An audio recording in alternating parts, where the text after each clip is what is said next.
बेरोजगारी से जूझते हुए हरियाणा सरकार ने एक बड़ा फैसला लिया है।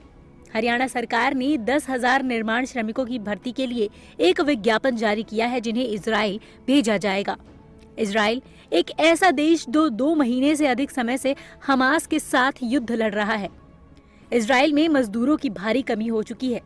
इस पर हरियाणा के मुख्यमंत्री मनोहर लाल खट्टर ने क्या कुछ कहा है, सुनिए। कुछ ऐसे एजेंसी के साथ मीटिंग की थी कि विदेश में जहां जहां जितनी जरूरत मैन पावर की है हम उसको सप्लाई करने के लिए तैयार हैं, तो वो सारे मैच्योर हो रहा है। और अभी 1,000 लोग इजराइल ने मांगे हमारे से, और 2 देशों ने कुल मिला के 150 तो है, 1150 की हमने ऐड भी निकाली है कि जो लोग स्किल्ड हैं वो इस अंदर अप्लाई करें। और फिर उसका चयन का तरीका, क्योंकि उन एजेंसीज को भी बुलाना पड़ेगा जिन्होंने रखना है, वो पैरामीटर उनके भी हैं, तो उस हिसाब से उन शर्तों पर चयन करके वहां भेजेंगे। और ये संख्या बढ़ सकती है, क्योंकि आज दुनिया में बहुत ऐसे देश हैं जहां मैन पावर की बहुत आवश्यकता है।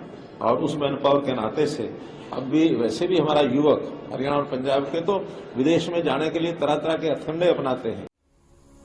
15 दिसंबर को कुछ अखबारों में छपा ये विज्ञापन राज्य की सार्वजनिक क्षेत्र की कंपनी हरियाणा कौशल रोजगार निगम द्वारा जारी किया गया था। ये ऐसे समय में आया है जब centre for monitoring Indian economy के आंकड़ों के मुताबिक हरियाणा में देश में सबसे ज्यादा बेरोजगारी दर है और लगभग 90,000 वर्क परमिट रद्द होने के कारण इजराइल को निर्माण श्रमिकों की भारी कमी का सामना करना पड़ रहा है। इस विज्ञापन के कुछ कार्यकर्ताओं और विपक्ष दोनों ने आलोचना की है। हालांकि हरियाणा सरकार ने इसका बचाव करते हुए कहा कि इसका उद्देश्य ये सुनिश्चित करना था कि ट्रैवल एजेंट लोगों को दूसरे देशों में नौकरी की पेशकश करके लूट नहीं सके, और अगर मजदूर ऐसा करने में सहज नहीं है तो उनके लिए इजराइल जाने की कोई बाध्यता नहीं होगी। देखिए, ये परस्पर कोई जबरदस्ती नहीं जाने वाला है।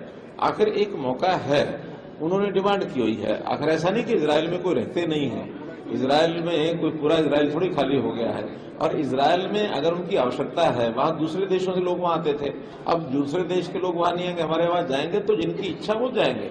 कोई किसी को जबरदस्ती नहीं भेज रहे हैं। एक एडवर्टाइजमेंट निकाली है, जिनको जाने की इच्छा होगी वो जाएंगे। हमारे न भेजने के बाद भी लोग जाने के लिए अलग अलग रास्ते खोज रहे हैं, तो हमने तो एक विधेयक चैनल दिया है, और इस चैनल में आज भी इजराइल तो सबके लिए खुला है।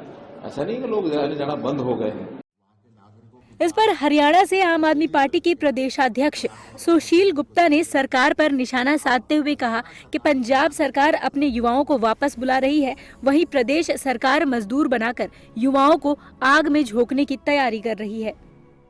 वहाँ के नागरिकों की जान हथेली पे रख के नागरिक अपने जीवन को जी रहे हैं, और अब हरियाणा सरकार हरियाणा के 10,000 युवकों को उस आग के अंदर धकेल देना चाहती है। एक तरफ तो पंजाब सरकार है, विदेश में बसे हुए युवकों को पंजाब में लाके वापस रोजगार देने की बात कर रही है।